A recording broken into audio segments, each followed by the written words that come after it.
자, 우리가 매 주일마다 사도행전을 우리가 살펴보고 있습니다. 사도행전을 크게 두 부분으로 나누면은 1장부터 12장까지 한 부분으로 전반부로 나눌 수가 있고요. 13장부터 28장까지 후반부로 나눌 수가 있습니다. 여러분, 사도행전 1장부터 12장까지는 오순절 성령 강림한 마가 다락방을 중심으로 시작된 예루살렘 교회의 이야기를 다루고 있습니다. 그리고 오늘 우리가 읽은 13장부터는 안디옥 교회를 중심한 이방 교회 사역을 다루고 있어요. 그래서 지금 우리는 이제 딱 사도행전 절반 왔습니다. 자, 우리가 지금까지 살펴보았던 예루살렘 교회의 특징 하면은 몇 가지로 살펴볼 수 있는데, 첫째는 엄청난 부흥운동이 일어났고, 두 번째는 그 교회 가운데 물건을 서로 공유하는 이런 일이 일어났습니다. 그리고 모이기에 힘쓰는 교회, 기도하는 교회, 교제가 활발한 교회, 이것이 바로 예루살렘 교회의 특징입니다. 저는 예루살렘 교회를 살펴보면서 지금 이민사회의 교회와 굉장히 비슷하다 하는 것을 느꼈습니다. 왜 그런가 하면은 예루살렘 교회 보십시오. 외부로부터 엄청난 핍박이 있다 보니까 외부의 핍박이 크면 클수록 내부적인 결속이 강화됩니다. 예루살렘 교회가 그랬어요. 지금 이민사회 보십시오. 우리가 외부적으로 이민 와가지고 여기서 살다 보니까 아무래도 여러 가지 외적인 환경에 부딪히는 것이 많습니다. 그러다 보니까 어떻습니까? 교회 식구들이 더 뭉치고 더 사랑을 나누며 기도하고 은혜를 나누는 예루살렘 교회의 모습을 이민교회 속에서 볼 수가 있습니다. 자, 그러나 보십시오. 우리가 교회에서 서로 교제하고 사랑 나누고 모이기에 힘쓴다고 해서 이것이 교회의 전부의 모습은 아닙니다. 오늘 본문에 보면은 이 교회, 우리가 사도행전 교회의 초대교회의 모습을 보여주고 있는데, 지금까지 우리가 공부한 것은 예루살렘 교회, 교회의 절반을 살펴본 거예요.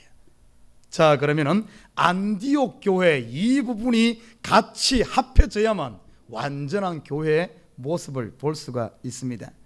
한마디로 표현하면 안디옥 교회는 내부적으로 예루살렘 교회에서 내부적으로 모여서 기도하면서 힘을 얻었다면, 이 모여진 힘을 그냥 쓰지 않고 놔두게 되면 어떻게 되겠어요? 결국에는 다툼만 나고 냄새만 풍기는 겁니다. 그래서 이 안디옥 교회는 예루살렘 교회에서 모아졌던 이 영적 파워를 전부 어떻게 한 줄 압니까? 예루살렘 교회는 전부 선교사를 파송하며 외부로 쏟았기 때문에 세계 복음화를 이룬 줄 믿습니다. 우리 교회가 그래야 돼요. 모이기에 힘쓰고 기도하고 서로 교제를 나눴으면, 여기서 회복되고 힘을 얻었으면 안디옥 교회처럼 이제는 파송하는, 뻗어나가는 교회가 될 때 교회의 참된 모습을 갖추는 겁니다. 그러나 이 시대 안타깝게도 많은 교회들이 한쪽으로 치우쳐 있어요. 예루살렘 교회의 모형은 갖췄지만은 이 안디옥 교회의 모형, 다시 말해 미션을 바라보는 미션의 어떤 목숨과는 이런 부분을 다 상실하고 있기 때문에 지금 보십시오. 한국도 그러고 미국도 그러고 유럽도 그러고 전부 교회는 키워서 서로 사랑을 나누고 교제하면서 했지만은 그것을 외부로 뻗어나가는 이 힘이 없다 보니까 전부 그 자리에 주저앉았습니다. 유럽 교회도 주저앉고 지금 한국 교회도 그 위기 상황에 처해 있어요. 왜냐하면은 교회가 완전한 모습을 갖추었는데 이 뭡니까? 반쪽짜리 교회만 되다 보니까 이런 현상이 일어나는 겁니다. 저는 그래서 오늘 이 짧지만은 안디옥 교회의 특징을 한번 살펴보고자 합니다. 안디옥 교회, 지금 안디옥 교회의 특징을 세 절로 요약하고 있지만은 이 세 절 속에는 참으로 우리 교회가 지금 추구해야 될, 닮아가야 될 어떤 이런 모형이 여기에 다 들어있어요. 우리 교회도 그렇습니다. 지금 다른 건 몰라 잘 되는 건데 모이게도 힘쓰고 서로 성도들 간의 교제도 있고 네 것 내 것 하지 않고 서로 나눔이 있는 예루살렘 교회의 모형은 잘 갖췄습니다. 그러나 이 안디옥 교회의 모형은 과연 우리 교회에 잘 갖추고 있는가? 제가 봤을 때는 그 부분이 부족한 것 같아요. 오늘 이 시간을 통해서 안디옥 교회의 모형을 살펴보면서 우리 교회에 보완해야 될 점, 우리 교회가 추구해야 될 부분에 대해서 한번 살펴보고자 합니다. 자, 먼저 오늘 안디옥 교회를 소개하며 13장 1절에 이렇게 말합니다. 안디옥 교회에 선지자들과 교사들이 있으니, 이렇게 말하고 있어요. 여러분, 예루살렘 교회는 보통 소개할 때 어떻게 말합니까? 예루살렘 교회 얘기할 때는 그곳에 감독이 있으니, 아니면은 사도들이 있으니, 아니면 다른 교회를 소개할 때는 그 교회 목회자가 누구니, 이렇게 이야기하는데, 오늘 안디옥 교회에 대해서는 사도란 말도 없고 목사란 말도 없고 감독이란 말도 없고 그 교회 리더십에 대해서 어떻게 표현하고 있는가 하면 선지자들과 교사들이 있으니, 이렇게 말하고 있어요. 그 교회 감독이 없어서 이랬을까? 아니란 사실입니다. 이렇게 표현한 데는 심오한 뜻이 숨어 있습니다. 이 안디옥 교회를 특징짓는 심오한 어떤 비밀이 숨어 있기 때문에 오늘 목사라든지 감독이라든지 표현하지 않고 선지자들과 교사들이 있으니, 이렇게 표현한 거예요. 여러분, 선지자의 역할이 뭡니까? 선지자, 하나님의 뜻을 받아서 하나님의 뜻을 전해주는 사람입니다. 하나님께서 이스라엘 백성들이 나아갈 방향, 비전을 제시하는 사람이 선지자들입니다. 교사는 뭐 하는 거예요? 성도들을 가리키는 겁니다. 가르친다는 말은 다른 말로 표현하면 그 성도 입장에서는 성도들의 마음이 열려있고 학생의 입장에서 배우려고 하는 열린 마음의 사람들이라는 사실을 보여주고 있어요. 이 안디옥 교회의 특징 중에 하나는 뭔가 하면은 선지자들과 교사들이 있어 그들에게 나아가야 할 방향들을, 비전을 제시하고 그 교회를 향한 하나님의 뜻을 제시하는 이 역할을 했다는 겁니다. 목사가 단순히, 그 교회를 리더가 단순히 성도들을 섬기고 성도를 병든 자 치유하고 이런 데 머무른 것이 아니라 이 안디옥 교회는 어떤가 하면 이 교회가 세워진 목적이 무엇인가, 이 교회, 이 에버그린 장로교회가 이 뉴욕 땅에 세워진 목적이 무엇인가, 하나님의 뜻이 무엇인가, 하나님의 비전이 무엇인가, 이것을 분명히 제시할 수 있는 이런 교회였다는 거예요. 이 안디옥 교회는 다른 교회와 다르게, 다시 말해 하나님이 미션, 하나님의 뜻을 분별하고 볼 줄 아는 이런 교회였음을 강조하기 위해서 선지자들과 교사들이 있었다, 이렇게 말하는 거예요. 요즘에 제가 알고 있는 모 교회는 교회에 조그만 어려움만 있으면, 뭔 일만 있으면 무조건 교인 투표를 하는 거예요. 투표를 가지고 결정을 합니다. 투표를 가지고 결정해. 여러분, 그게 성경적인 방법 같지만 그렇지 않아요.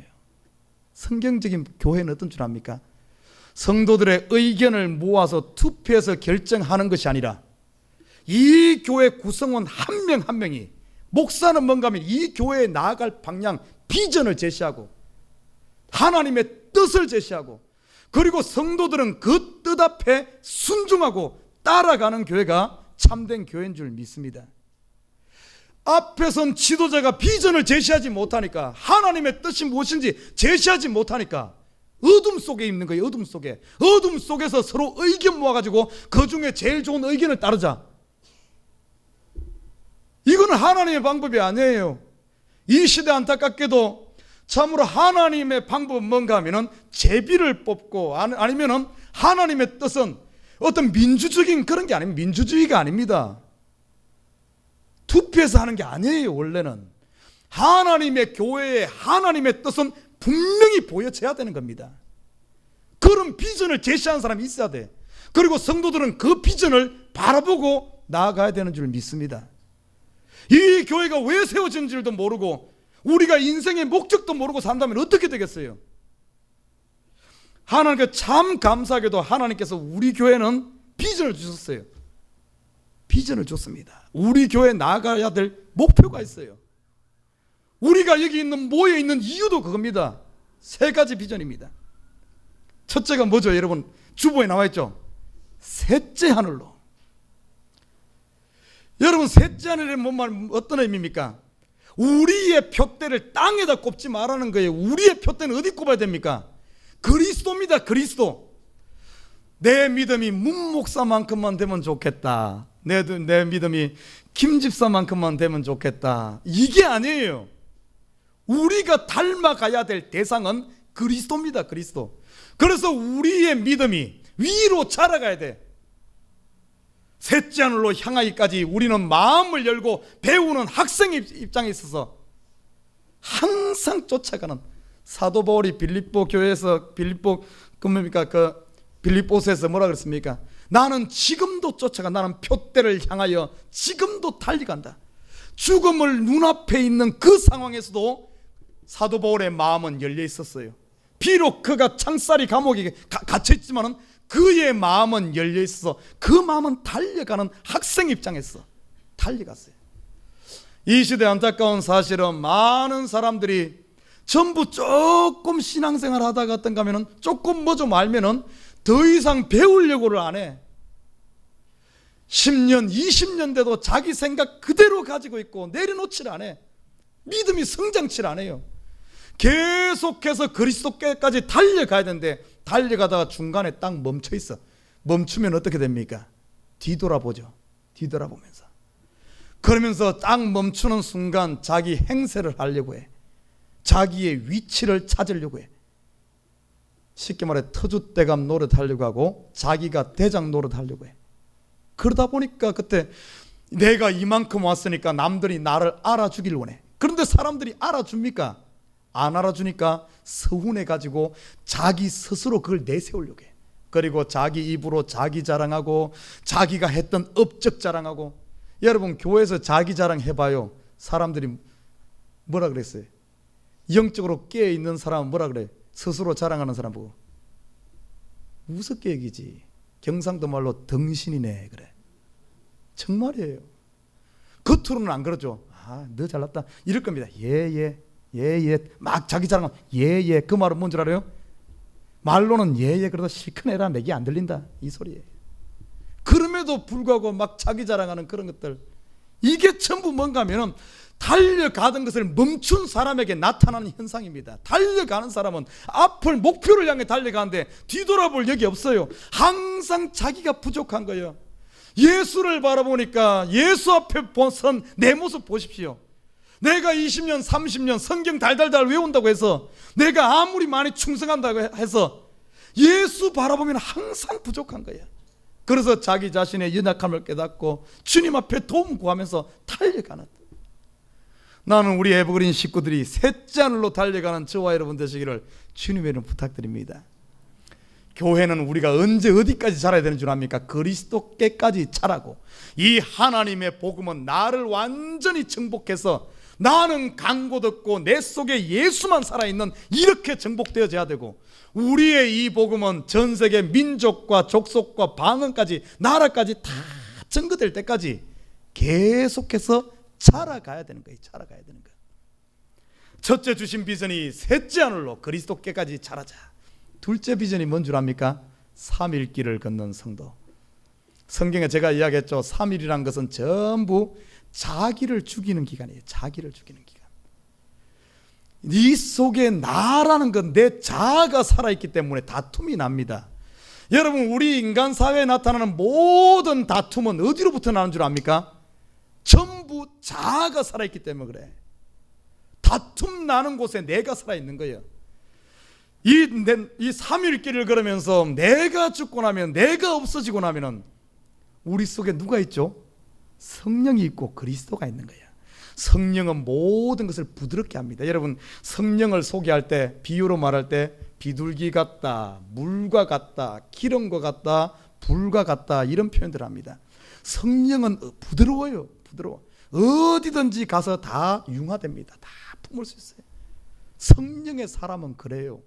내 속에 나는 죽고 내 속에 성령으로 채워지면은 아무리 악한 자가 와서 나를 괴롭힌다 할지라도 싸움이 되질 않아.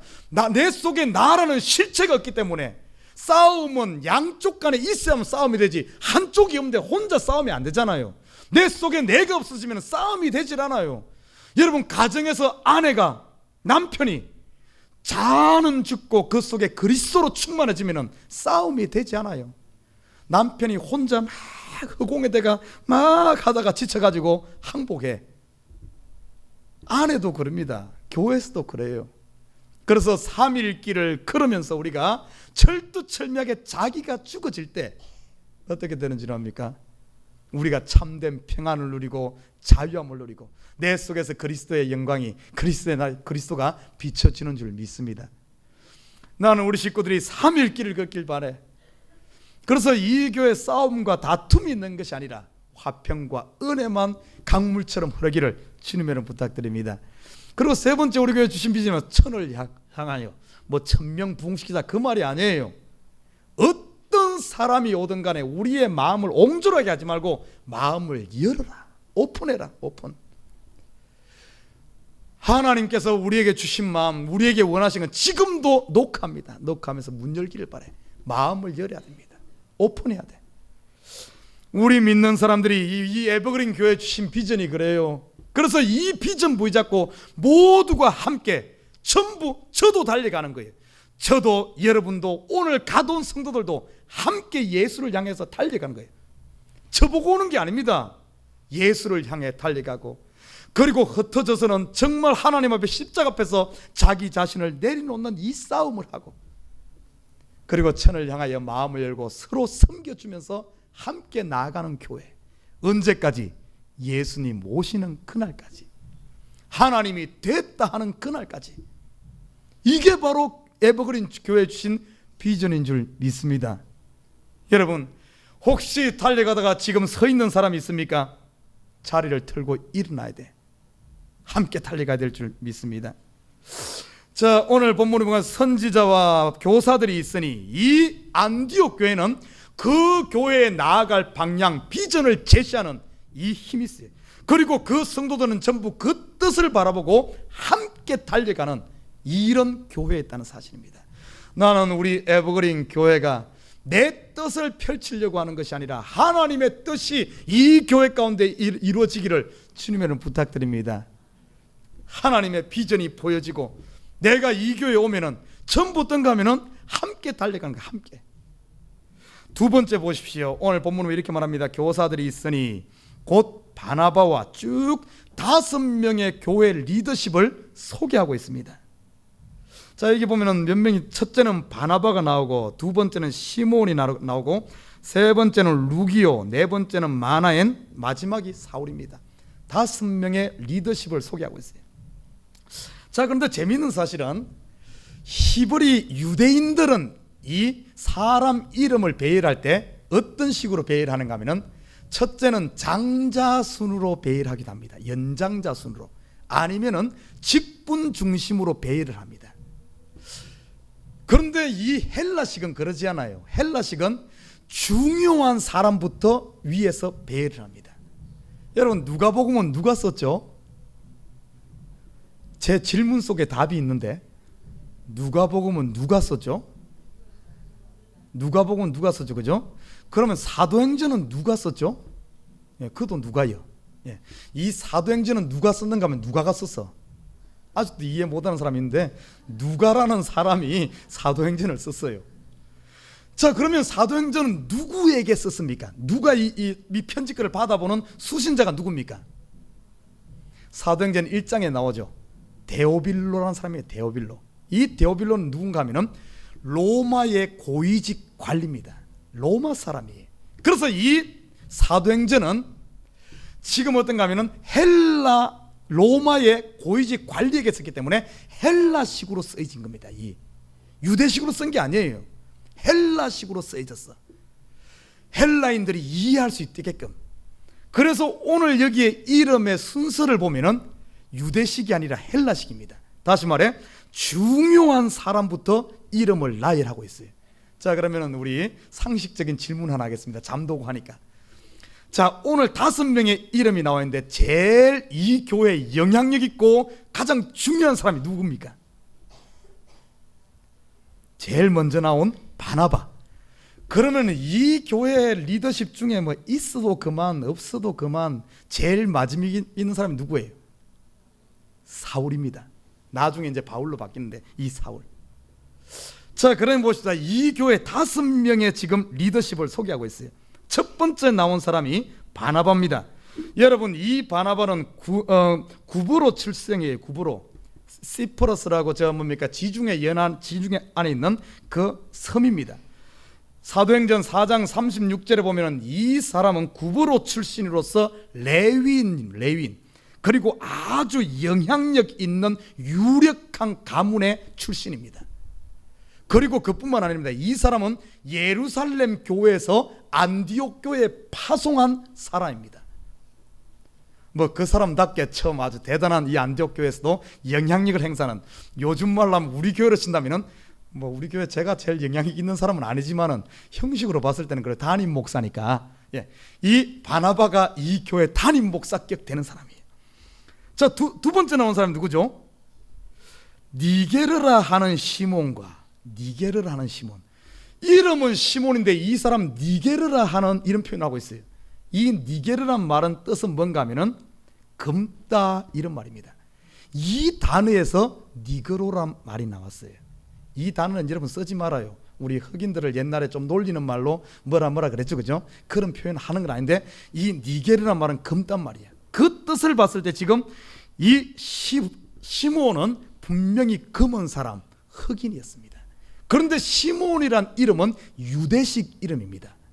아니, 아프리카 흑인인데 유대교로 개종한 사람이라고 볼 수 있는데, 유대교로 개종했다가 오늘 안디옥 교회의 리더가 된 걸 보니까 유대교로 개종했다가 다시 크리스찬으로 개종한 이런 인물임을 볼 수 있어요. 참 대단한 사람입니다. 이 아프리카에서 와서 이 안디옥 교회에 2번째 영향력 있는 사람의 지위에 올랐으니까 이 사람 대단합니다. 그 당시만 해도 이 아프리카 흑인이나 이런 사람들은 인식이 어떤가 하면 노예가 많았거든요. 그런데 이분이 이 안디옥 교회의 2번째 영향력 있는 사람임을 볼 수가 있어요. 자, 3번째 이름이 등장합니다. 루기오입니다. 루기오. 이 루기오는 구레네 사람 루기오 그럽니다.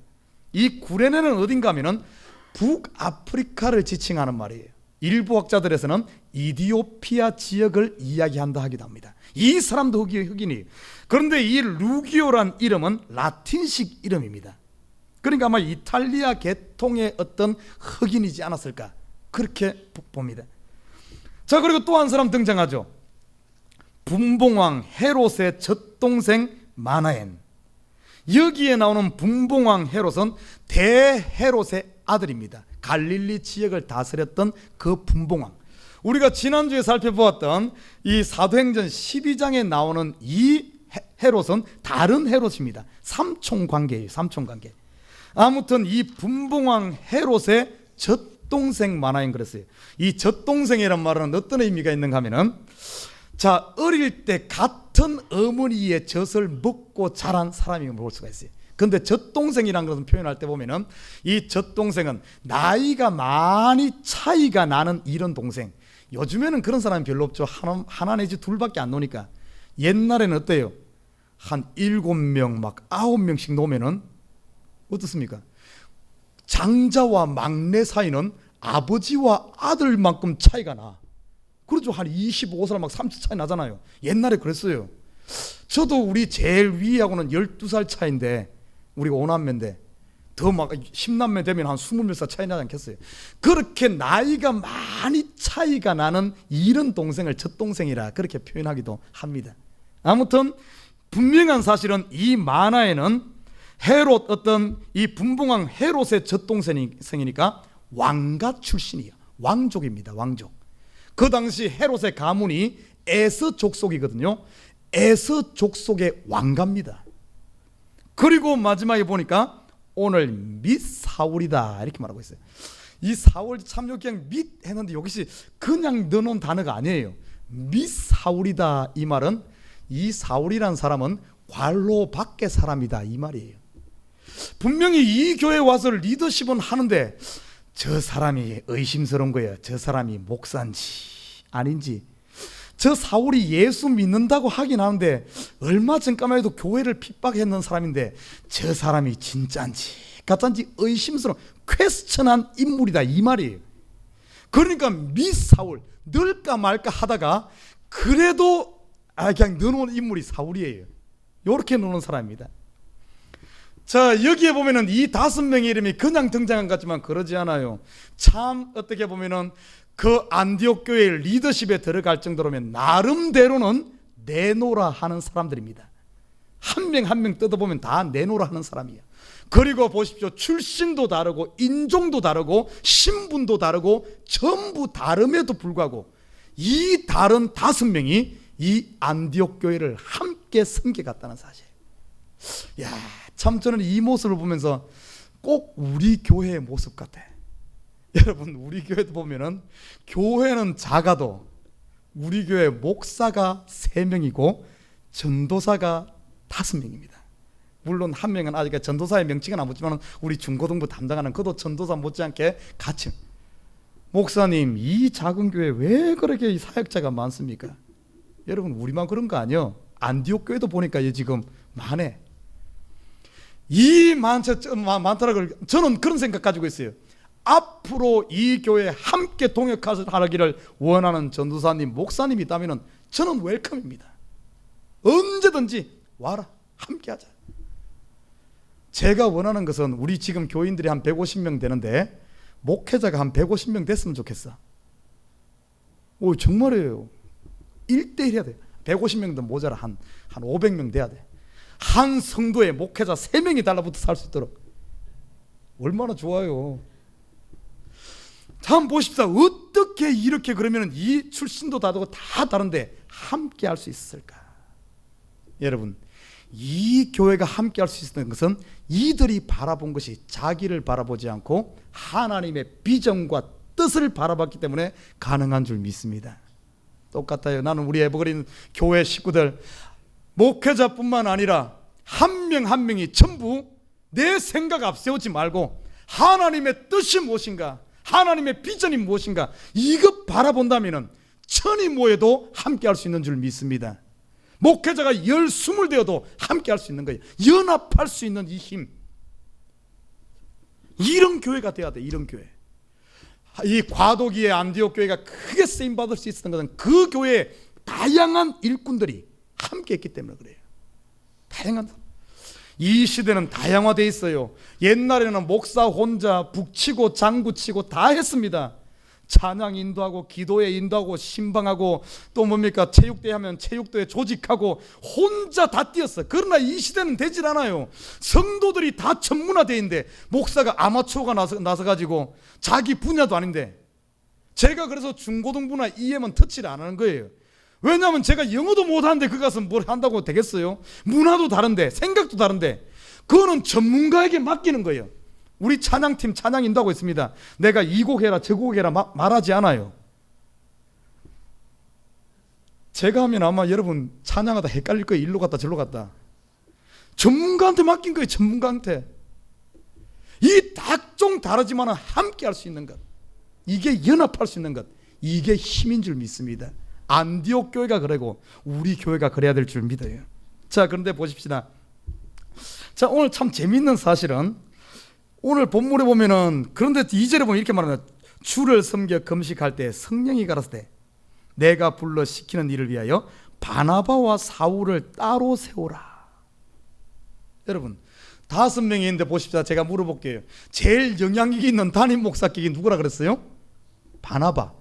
제일 있어도 없어도 되는 것 같은 제일 마지막에 누구라 그랬어요? 사울입니다.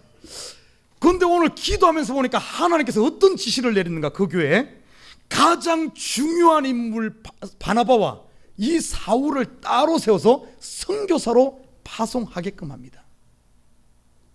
왜 이렇게 했을까? 저는 이 속에 굉장한 하나님의 놀라운 비밀을 하나 발견하게 됩니다. 인간적으로 보면 어째요? 바나바 없으면 어떻습니까? 바나바가 없으면 이 교회, 안디옥 교회 무너질 것 같을 겁니다. 아마. 이 교회 담임 목사 없으면 어떡할까 이럴 거예요. 그런데 하나님께서는 이 바나바를 파송하게 합니다. 하나님께서 하시고자 하시는 말이 뭐겠어요? 야, 바나바 없어도 이 교회의 주인은 이 교회에 영향력 있는 분은 바나바 같지만은 아니다. 이 교회의 주인은 누구라고? 하나님임을 선포하는 행위입니다. 너희가 지금 바나바를 그렇게 영향이 있다 그러고 그렇게 쫓아간데 바나바도 사람이다. 그래서 바나바를 빼내는 거예요. 그래서 바나바를 따로 세운 거예요. 파송하잖아요. 이 시대 안타까운 사실은 많은 사람들이 목사를 어떻게 보면 신으로 생각하는 사람이 있어. 신으로. 그리고 목사 따라다니는 사람이 있어. 목사 따라다니는 사람. 목사 따라다닐 것이 아니라 예수를 따라다니는 줄 믿습니다. 어떤 데 보면 목사가 이쪽으로 옮기면은 목사 따라가. 목사 따라. 목사가 신이 돼 있어. 하나님이 기뻐하지 않아요. 오늘 보십시오. 이 교회에 바나바가 이 가장 영향력 있는 인물이었어. 성도들이 그 바라보고 있을 것 아니에요. 담임 목사 바라보고 있을 것 아닙니까? 그런데 하나님께서는 그들에게서 이 바나바를 빼내는 거예요. 그리고 보십시다. 이 사울, 아마 사울이 뽑힌 봐서 이런 생각했을 거예요. 아니, 선교사로 보낼 것 같으면 좀 준비되고 믿을 만한 사람 보내야지. 저 사울 지금 아직까지 지금 퀘스천한데 저 사람 선교사로 보내가지고 우리 돈만 낭비하는 것 아닐까? 괜히 헛일을 하는 것 아닐까? 아마 그랬을 겁니다. 그런데 하나님께서는 이 사울을 뽑았어요. 제일. 어떤 의미입니까? 어떤 의미로 왜 사울을 뽑았겠어요? 여러분, 우리가 생각했을 때는 실력 있고 능력 있고 잘나고 인물 좋고 학벌 좋은 사람이 하나님 일 잘할 것 같지만은, 여러분, 하나님은 어떤 하나님인 줄 압니까? 마른 막대기와 같은 사람도 들어 쓰는 줄 믿습니다. 지금 요때 이 사울이 이 교회에서 마른 막대기와 같은 거예요. 남들이 봤을 때는 의심스러운 거예요. 저 사람 보내갖고 선교 제대로 할까 싶은데 하나님은 그 마른 막대기 같은 사울을 들어서 나중에 어떻겠습니까? 가장 위대한 하나님의 사역자로, 선교사로 만드는 줄 믿습니다. 이것을 보여주기 위해서 오늘 보십시오. 바나바, 제일 영향력 있는 바나바와 제일 영향력 없는 사울을 함께 묶어서 보내는 거예요. 아마 요즘 같으면은 일반적으로 인간적으로 생각하면 그럴 거예요. 바나바는 안 돼. 바나바 없으면 교회가 안 되니까. 사울은 아직까지 준비가 안 돼서 안 돼. 안 된다 그럴 거예요. 그러면은 바나바 밑에 있는 아마 두 번째 부목사 그 다음에 있는 두 사람 뽑아가지고 아마 보낼 겁니다. 인간적으로 생각하면은. 그러나 하나님은 그렇지 않았어요. 가장 영향력 있는 바울과 이 바나바와 가장 마지막에 있는 사울을 보내는 모습. 그런데 참 감사하게도 보십시오. 오늘 이렇게 했음에도 그 교회 교인들이 반대하지 않고 그 하나님의 성령의 부르심에, 인도하심에 온전히 순종했다는 사실. 때로는 우리가 신앙생활하며 내 상식에 안 맞는 것들이 있을 수 있어요. 제대로 된 믿음은 뭔 줄 압니까? 바로 순종인 줄 믿습니다. 그 교회가 순종했어요. 그리고 또 한 가지 우리가 살펴봐야 될 것은 왜 하나님께서 바나바와 바울을, 이 사울을 묶어서 했을까? 한 사람은 아주 믿음 좋은 최고의 영향력이 있는 사람이고 한 사람은 영향력이 제일 없는 사람인데 왜 같이 묶었을까? 저는 이것을 보면서 교회의 모습이 이래야 되는구나 하는 걸 보고, 여러분, 우리 교회에 믿음 좋은 사람, 신앙생활 오래 해서 참으로 거룩하고 의롭고 믿음 좋은 사람은 누구와 함께 해야 되는 줄 압니까? 이제 가돈 믿음 없는 사람하고 함께 해야 될 줄 믿습니다. 그런데 안타깝게도 이 시대 보면은 믿음 좋은 사람, 목사는 위에 있는 장로들끼리만 놀아, 장로하고 그 위에 있는 사람끼리만 놀고 끼리끼리 놀다 보니까 이제 갓 초신자들은 초신자끼리 노는 거예요. 이러다 보니까 자기들끼리 놀다가 어려우면 교회 떠나고 이런 일이래. 교회의 참된 모습은 뭔 줄 압니까? 앞에 선 사람일수록 바나바가 사울과 함께 했듯이 우리 교회에 있는 권사님들, 장로님들, 안수 집사님들, 적어도 교회 20년, 30년 신앙한 사람은 여러분 끼리끼리 놀지 말고 믿음이 연약한 사람의 손을 잡고 함께 하시길 주님의 이름으로 부탁드립니다. 교회, 이 교회에 온 지 오래된 사람은 오래된 사람들끼리 자기들끼리 클럽 만들지 말고 당 만들지 말고 오래된 사람일수록 이제 가돈 성도에게 가서 함께 해야 되는 거예요. 이게 교회의 모습입니다. 그렇게 되면 어떤 일이 납니까? 바나바가 사울과 함께 선교여행하면서 어떻게 됩니까? 사울을 제대로 키워내잖아요. 바울로 키워내고 시대에 쓰임받는 위대한 지도자를 만들어내잖아요. 그렇게 되는 거예요.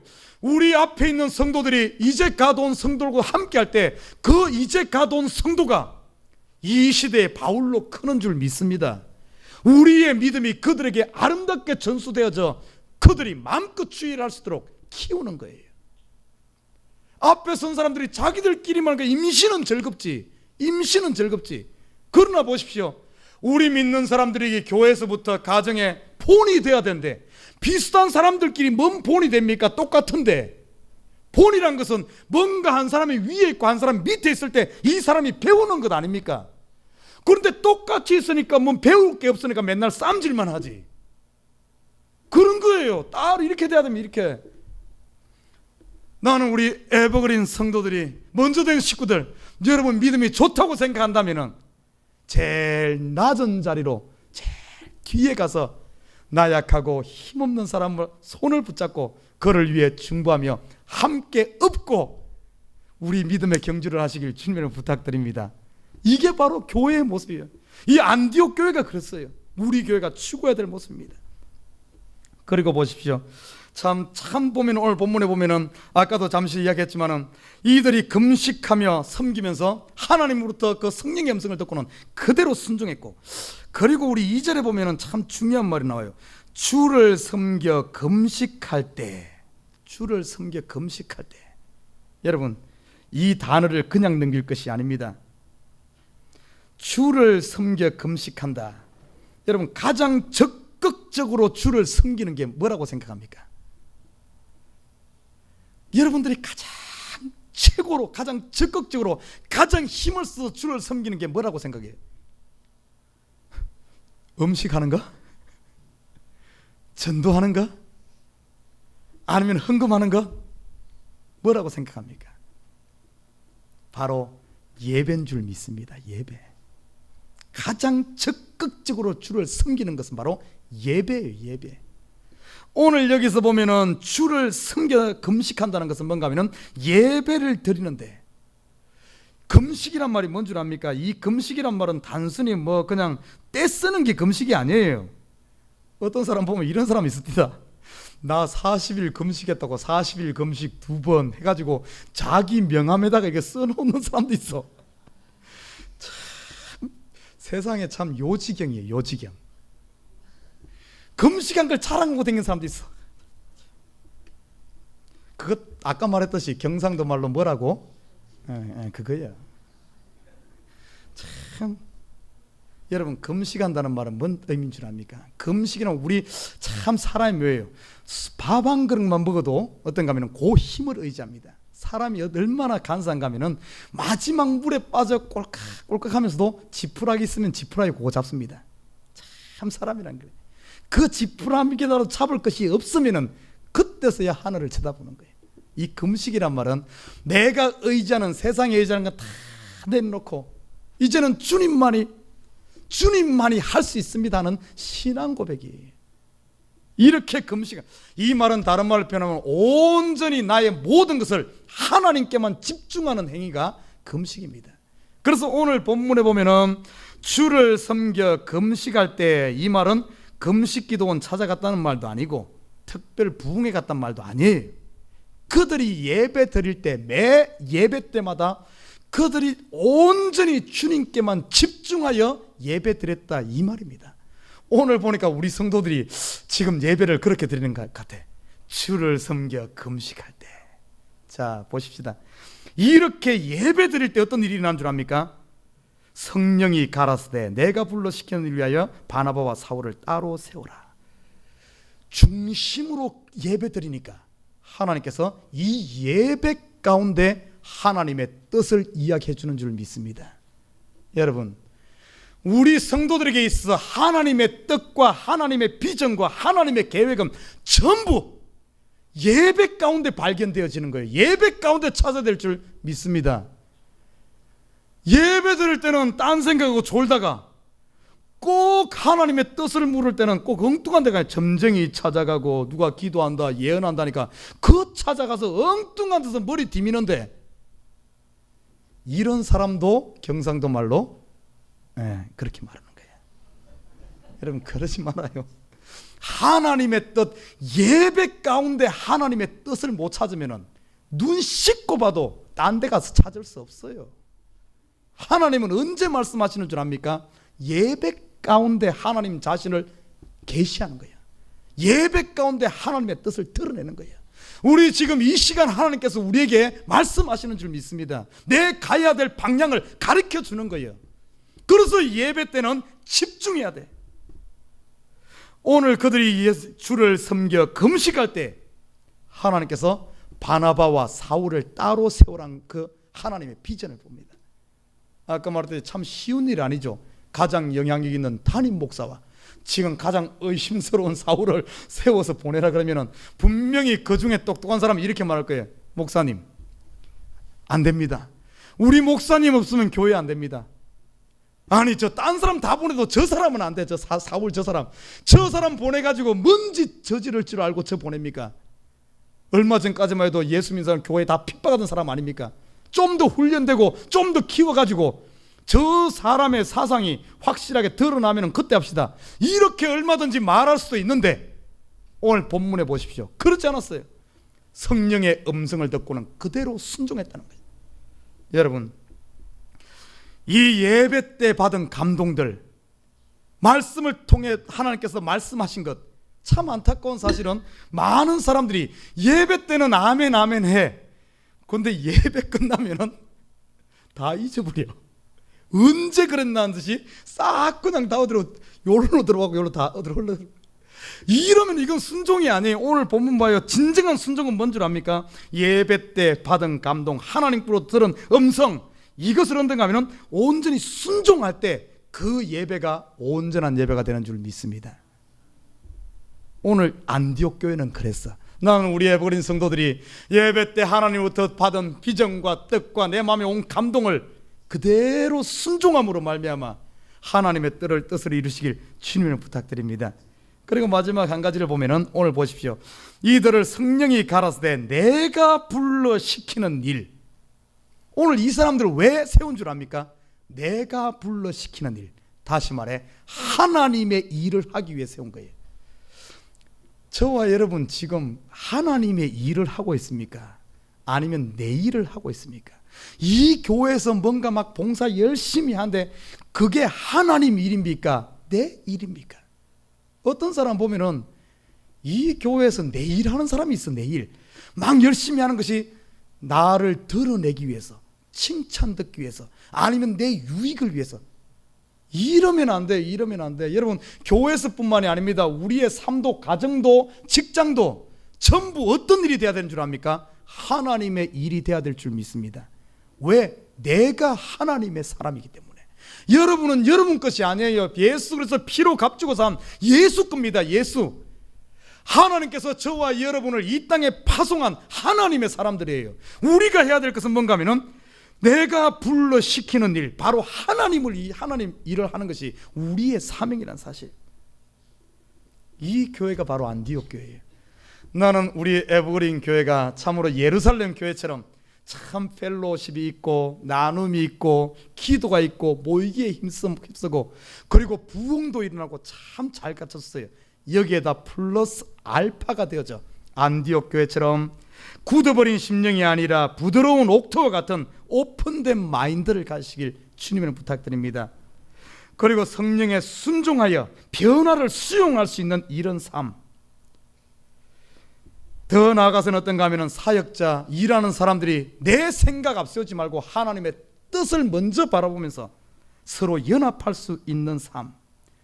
먼저 된 사람, 믿음이 좋은 사람이 좋은 사람들끼리만 하는 것이 아니라 약한 자들을 함께 품을 수 있는 이런 삶. 그래서 그 연약한 믿음의 사람을 사울과 같이 바울로 키워내는 이런 교회. 그리고 예배에 집중하는 교회. 더 나아가 순종하며 하나님의 뜻을 감당하는 하나님의 일을 하는 이런 에버그린 교회 되기를 주님의 이름으로 부탁드립니다.